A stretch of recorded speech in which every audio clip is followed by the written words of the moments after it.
অর্থমন্ত্রী সাহেব তার সমাপনী বক্তব্যে বললেন যে সুনির্দিষ্ট প্রস্তাব পেলে ভালো হতো। আমরা প্রস্তাব দিয়েছি,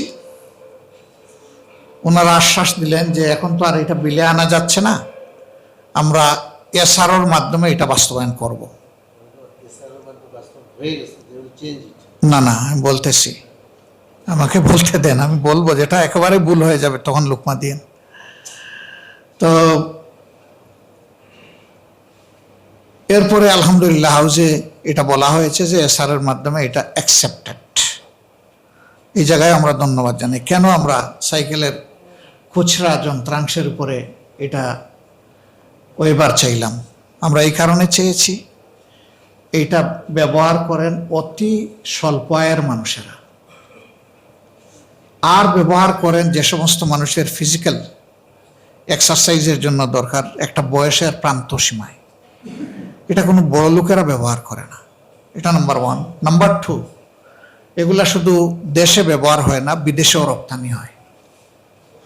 এটা একটা ক্ষুদ্র শিল্প, এটাকে প্রমোট করলে বহু মানুষের কর্মসংস্থান হবে এবং বৈদেশিক মুদ্রাও আমরা অর্জন করতে পারবো।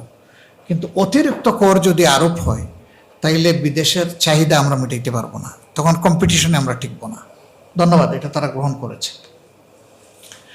সূচনায় আমরা নির্বাচনের সময় আপনাদের সামনে, দেশবাসীর সামনে ওয়াদা করেছিলাম যে আমাদের কেউ নির্বাচিত হলে, এমপি হোক, মন্ত্রী হোক, যাই হোক, আমরা বিনা ট্যাক্সের গাড়ি কিনব না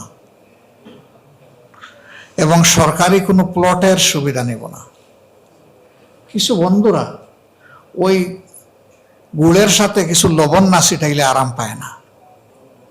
আমরা যা বলেছি স্পষ্ট বলেছি, অস্পষ্ট কোনো কথা বলিনি। এখানে লাগাই দিছে ফ্ল্যাট নিব না।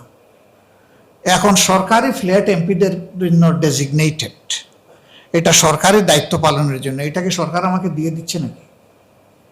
ওইটা যত সময় সংসদ কার্যকর থাকবে তত সময় উনি এটা ব্যবহার করবেন। সরকারি দল, বিরোধী দল সবাই করবে। যখন সংসদ বিলুপ্ত হয়ে যাবে তখন আর কেউ এক সেকেন্ড এখানে থাকার কোনো নৈতিক এবং বৈধ অধিকার নেই, ছেড়ে দিতে হবে। এটাকে গুলায়, এটা নিয়ে আবার বিভিন্ন ধরনের জল গুলা করা হয়, পানি গুলা করা হয়। আমরা ওইটা বলি নাই। সম্মানিত ভাইয়েরা, আমরা আরো বলেছিলাম সরকারি সুযোগ সুবিধা যতটা না নিলে না হয় আমরা চেষ্টা করি, কিন্তু কেউ যদি এটা নিতে চায় এখানে কোনো অপরাধ নাই, তা আমরা সেটা রক্ষা করে চলার চেষ্টা করছি।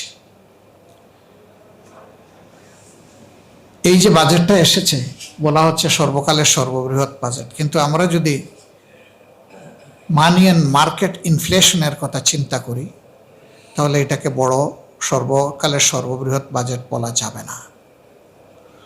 অনেকটা বাজারের সাথে এটা সঙ্গতিপূর্ণ। বড় বাজেট করা কোনো অপরাধ নয়। একটা জাতির ভিশন থাকলে বড় বাজেট লাগবে। চ্যালেঞ্জটা কয়েক জায়গায়। একটা হলো বাজেট বাস্তবায়নের সক্ষমতা, এর চাইতে বড় হলো দুর্নীতি।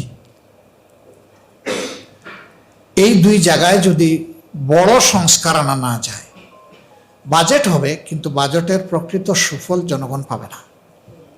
এই বাজেট থেকেই তো 28 লক্ষ কোটি টাকা 15.5 বছরের বিদেশে চলে গেছে।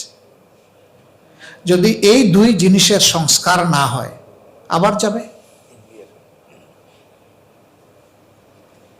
এই বাজেট বাস্তবায়নের সক্ষমতা শুধু এনবিআর এর না, এনবিআর তো হইল আমাদের কালেক্টরস, কিন্তু এক্সিকিউশন তো এক্সিকিউটিভ ডিপার্টমেন্টের উপর। এর সাথে একদম প্রান্ত লেভেলে গ্রামের একজন ওয়ার্ড মেম্বার এবং কোনো প্রজেক্ট হয়ে থাকলে সেই প্রজেক্ট কমিটি জড়িত।